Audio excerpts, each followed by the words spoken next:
La literatura y la música son artes que se corresponden y retroalimentan entre sí. Por un lado, los textos literarios cuentan con una cierta musicalidad que se genera al enunciar un discurso. El ritmo, figuras retóricas como la anáfora, la onomatopeya y la literación. Por el otro, la música en su mayoría utiliza la escritura para dotar de sentido sus composiciones y acompaña los sonidos musicales con el canto. La combinación de ambas disciplinas ha generado otras ramas del arte como el teatro y el cine, por lo que no parece arriesgado afirmar que tanto la literatura como la música se interrelacionan una con la otra. Sin embargo, existen más formas de incluir la música en la literatura, en el nivel semántico, morfosintáctico y fónico. Existe un límite sensorial al ejercer una lectura, ya que utilizamos únicamente el sentido de la vista. Por lo tanto, debemos preguntarnos la efectividad de referir la música en los textos. Según el teórico Anderson Invert, hay que ver el texto como el mensaje que se emite por un narrador y es recibido por un lector, que completa los espacios vacíos del texto. A esto le llama apertura. A continuación, se tratan de 3 autores de origen potosino que utilizan la música de formas peculiares y únicas. Adán Medellín nos presenta en cuentos, Ronnie Medellín en novela y Luis Carlos Ávila en un guión cinematográfico. El blues es un género musical originado a partir de la migración africana provocada por el esclavismo norteamericano.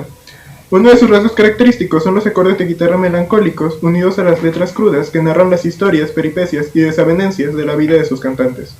Entre sus principales temáticas encontramos una forma de crítica social a la injusticia vivida por la población afroamericana, así como temas más generales como el desamor.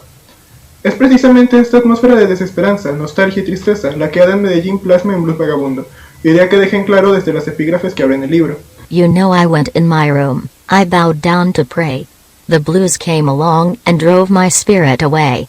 Son House, Death Letter Blues. Y el que anda solo como yo siempre canta alguna cosa, dejadlo contigo. Por lo que no es de extrañar que los 8 cuentos que conforman el libro estén impregnados de esta atmósfera solitaria, melancólica y pesimista.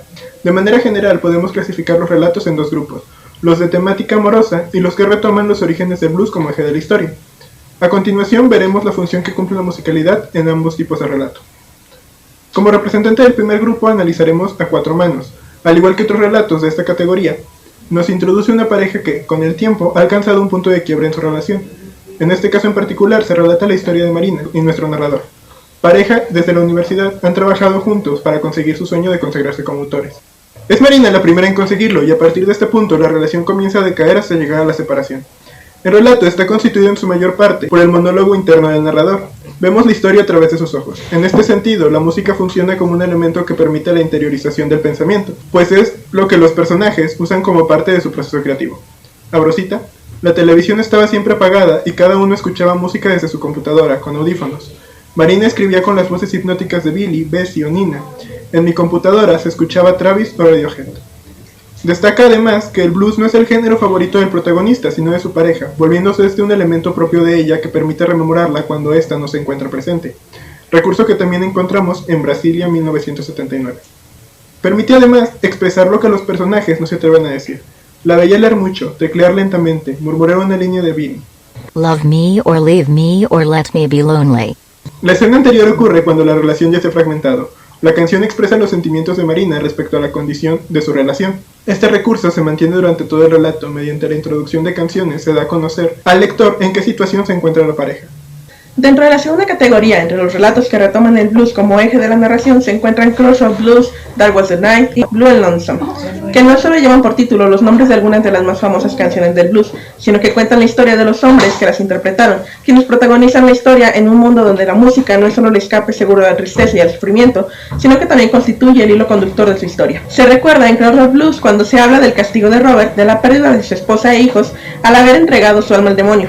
Abro cita: era un condenado a caminar sin reposo, un Caín negro con una señal maldita que hipnotizaba a la gente con su propia tristeza.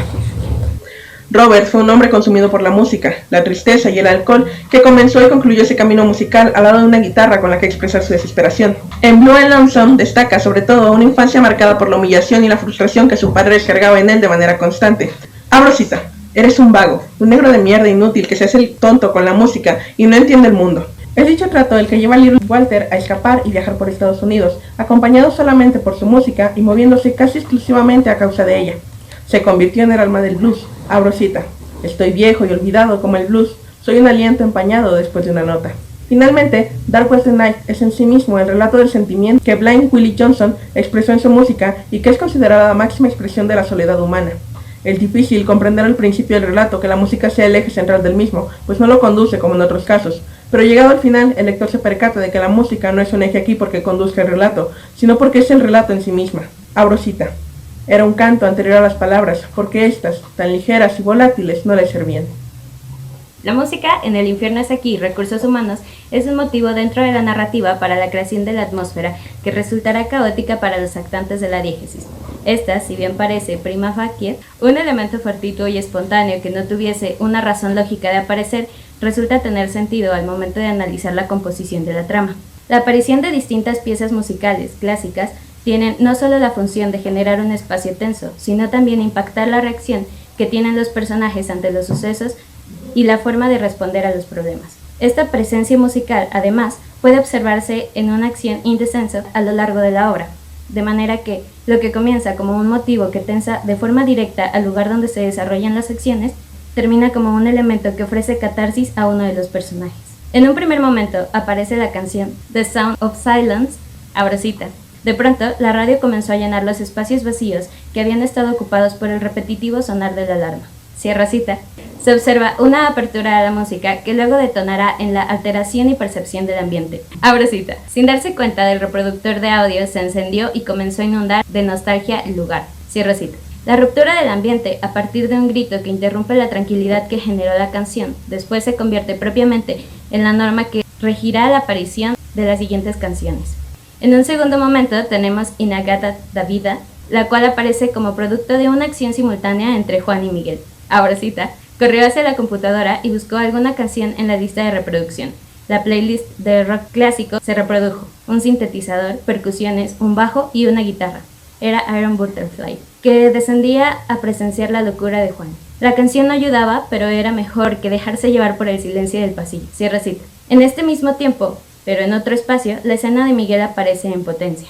Abro cita. Un himno que granizaba y legitimaba toda acción inhumana bajo el discurso de restablecer un control que creían suyo. Los pasos se hacían lentos bajo el estribillo de un sintetizador. Un eco casi oscuro emergía de las profundidades de la primera planta. Un remate de batería y, en consecuencia, un coro que estremecía al valiente Miguel. Cierra cita. En este momento se aprecia una asimilación por parte de la música, de ser un elemento intranquilizador en el espacio, ya no solo tensa, ya también frustra a los actantes. En un tercer momento aparece Paranoid, cuya aparición tiene sentido si nos remontamos a cómo Juan pone la lista de reproducción y nunca la detiene. Abro cita. Los dos hombres caminaron, su sombra era ligera y se proyectaba a ratos. La masa plástica que pendía de la azotea, la cual bloqueaba las ventanas y generaba un ruido especial, como el de una bandera izándose, Black Sabbath se escuchó con poco volumen, a sus espaldas, como una especie de canción de mal agüero. Cierro cita. Para este punto, la asimilación de la tensión en la atmósfera está completa. Ya no se necesita entender el origen de la música, solo aparece y detona frustración en los personajes. En un cuarto momento, aparece Sanctus de Beethoven, la cual es un punto en que la música ya no es un elemento alejado y apenas perceptible. En este momento, apreciamos la irrupción radical de este motivo en la narración. Abro cita. La iluminación dentro del pasillo era débil. Una especie de bajón de energía se produjo en toda la planta baja. Caminaron despacio y con sigilo hasta llegar a una pequeña puerta cerrada, de color verde. Miguel detuvo a todos con la palma de la mano. La voz de una soprano se materializó en un eco que ocupó todos los lados del pequeño pasillo. El Sanctus de Beethoven, pensó Mauricio mientras se aferraba al enorme cuchillo. Cierro cita. En un quinto momento aparece la obertura 72 de Beethoven. Abro cita nuevamente y esta es en extenso. Juan, el hombre triste, no terminaba de caer al suelo. Miguel se detuvo por un momento y se aventó al piso. La alarma había sonado para él, o al menos eso intuyó. Un cuerpo etéreo observaba a Julián, Juan y Mauricio como escena de Caravaggio. El constante y monótono sonido de la alarma se transformó en una reconfortante onda que replicaba una trompeta triunfal. De pronto se había convertido en la obertura de la obra 72 de Beethoven. Miguel dejó su cuerpo físico y fue testigo del dolor de sus compañeros. La música crecía conforme Miguel bajaba las escaleras, guiado por un instrumento sobrenatural. Cierro cita. La cita denota una alteración por parte de un ente etéreo, quien parece manipular directamente los sonidos como un juego contra los protagonistas de la historia. Tenemos un sexto momento donde aparece Atmosphere. Abro cita. El esfuerzo fue en vano, pero todavía quedaba algo por hacer. Abrió el reproductor de música y colocó su canción favorita, Atmosphere de Joy Division. Cerró los ojos y divagó un momento. Recordó el rostro de su exmujer y trató de reconciliarse con ella vía telepática. Falso, él lo sabía, pero era mejor intentarlo. Cierro cita. En este momento observamos una caída radical del motivo de la música. Lo que parecía un catalizador de frustración en el espacio-tiempo se vuelve una vía de catarsis para Juan. Se pierde de pronto la atención y se cambia la forma de percibir el sonido durante la narración. Más allá de tener un soundtrack maravilloso, lo que realmente tiene es una banda sonora de buena calidad. Todo está ambientado a través de pequeños roces, incluso los roces de la ropa se escuchan. Cuando Ritter va al cunero y descubre a su hijo, cuando le quita la sábana se escucha literalmente cómo está rozando la piel del bebé con la sábana. Hay motivos recurrentes en toda la película. Uno de los más importantes, obviamente al ser una película de terror y tratarse de niños, pues son llantos de niños que todo el tiempo se están repitiendo, llantos que a veces se convierten en psicofonías que trataron de llevar como un tema principal en la trama que sin embargo no logró desarrollarse del todo. Me parece interesante que más que verlo como un sonido, lo captan a través de grabaciones en cámara muy rápida que captan el sonido a través de las ondas sonoras que generan. Me pareció que era un tema que se podía desarrollar más y sin embargo no se hizo. Hay un motivo musical, el único de los motivos musical que noté, cuando aparece el padre. La primera vez que aparece este motivo es cuando la madre del niño va con Ritter y le cuenta que acaba de ver como un padre tatuado muy raro, un hombre que le acaba de interceptar. Esa es la primera vez que aparece el motivo. El motivo vuelve a aparecer cuando sabemos por fin quién era ese padre y cada que aparece, pues aparece este motivo. Otro de los motivos es el sonido del celular de Ritter vibrando. Es importante porque desde el principio, cada vez que suena el celular de Ritter es sinónimo de malas noticias, sinónimo de que están matando más niños, de que aconteció otra tragedia, y ese primer gran hecho que destrozó el corazón de Ritter se dio a partir de una llamada de saber que su hijo había muerto. Entonces me parece interesante este sonido del celular de Ritter repitiéndose a través de la película. Incluso cuando están en los túneles hay muchos sonidos que son interesantes, que generan tensión.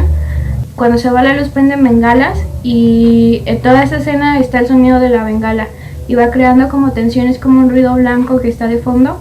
En la música lo único que noté es, por ejemplo, cuando Ritter está en la cama pensando, hace un cuarteto de cuerdas, está como interpretando con pizzicato. Está interesante porque el pizzicato es pulsar la cuerda de instrumentos que normalmente se frotarían con arco, y esto hace que el sonido que produzca no tenga armónicos, sino todo lo contrario, sea poco armónico y genera muchísima tensión. Ese fue un momento que me gustó y que quizás si hubieran desarrollado más adelante un poco el soundtrack a través de eso, estará bien, pero pues no lo hicieron después. Belzebub aprovecha el sonido para generar toda la tensión y los llantos de los niños y toda la ambientación. La música en todos los relatos funciona como una extrapolación de los sentimientos más profundos de los actantes, y estos normalmente están asociados a un género musical. Por ejemplo, en Blues Vagabundo, como el título lo dice, refleja los sentimientos básicos del género, como lo son la melancolía, la tristeza, la frustración y la búsqueda de libertad. En El infierno es aquí se utiliza el género rock, el cual sirve como tormento para los personajes, normalmente asociado al enojo, violencia y rebeldía. Y por último, en Belzebub, la edición de sonido funciona como un catalizador del terror y la tensión, a través de sonidos que atormentan tanto a los actantes como al espectador. De esta manera, podemos concluir que la música funciona como instrumento para la interiorización de las emociones reflejadas por las obras. Si bien podría ser prescindible la parte musical para el acercamiento a las lecturas, es notable que al acompañarse o detenerse en esta parte auditiva da un paso a una mejor interpretación de la obra.